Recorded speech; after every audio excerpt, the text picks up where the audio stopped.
दोस्तों, आज हम आपको एक ऐसी घटना बताने वाले हैं जो आपके रोंगटे खड़े कर देगी। यह कहानी हमारे साथ शेयर की है चंडीगढ़ की रहने वाली प्रिया रस्तोगी ने। उन्होंने हमें बताया कि यह घटना कुछ समय पहले हुई थी, जो आज मैं आप सभी के साथ शेयर करना चाहती हूँ। मेरे स्कूल में हमारी 12th की एग्ज़ाम स्टार्ट होने वाली थी और हमारी तैयारी कुछ खास नहीं थी। स्कूल की लाइब्रेरी का समय भी एग्जाम को देखते हुए रात 11 बजे तक का कर दिया गया था। मेरा घर स्कूल से पास ही था, तो मैं पढ़ने के लिए लाइब्रेरी ही चली जाती थी। हमेशा मैं रात 8 बजे लाइब्रेरी से आ जाती थी, लेकिन एक दिन रात की 10 बज चुकी थी और मुझे पढ़ते पढ़ते मालूम ही नहीं पड़ी। वहाँ कोई भी नहीं था, सब स्टूडेंट घर जा चुके थे। मुझे 10-15 मिनट और पढ़ाई करनी थी। इतने में लाइब्रेरी के बाहर टक टक जैसे किसी के चलने की आवाज आ रही थी। मैंने जल्दी से अपनी किताबें उठाई और लाइब्रेरी से बाहर चली गई। लाइब्रेरी से निकलकर डर के मारे मैं मेन डोर की तरफ भागने लगी। इतने में ही मुझे ऐसा फील हुआ कि कोई है जो मेरे साथ चल रहा है। मैं वहां से बाहर आ गई और घर जाने लगी, लेकिन उस दिन रास्ता पूरा सुनसान था।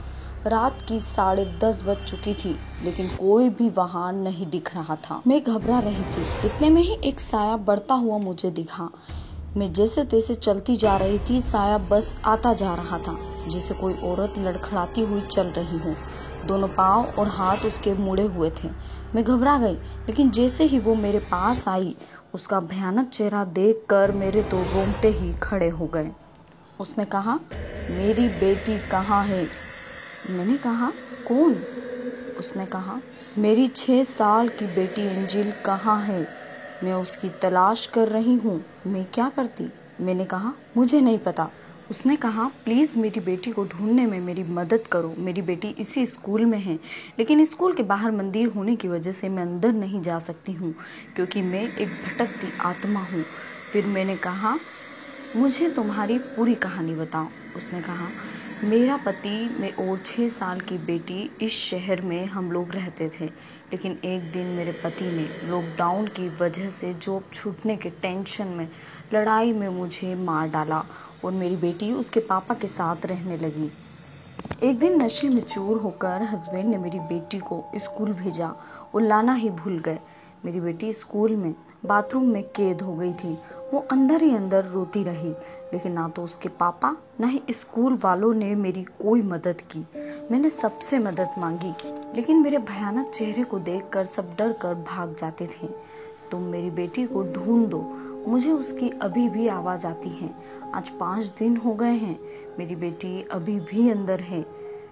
मैंने उसकी सारी बातें सुनी और बिना देर करे फटाफट में स्कूल चली गई।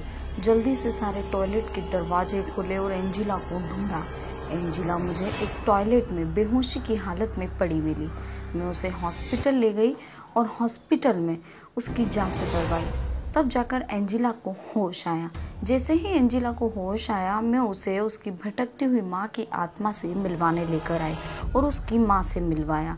अब एंजिला मेरे ही साथ रहती है और उसकी माँ की भटकती आत्मा को शांति भी मिल गई है। रोजाना दिल दहला देने वाली घटनाओं को देखने के लिए हमारे चैनल को अभी सब्सक्राइब कीजिए।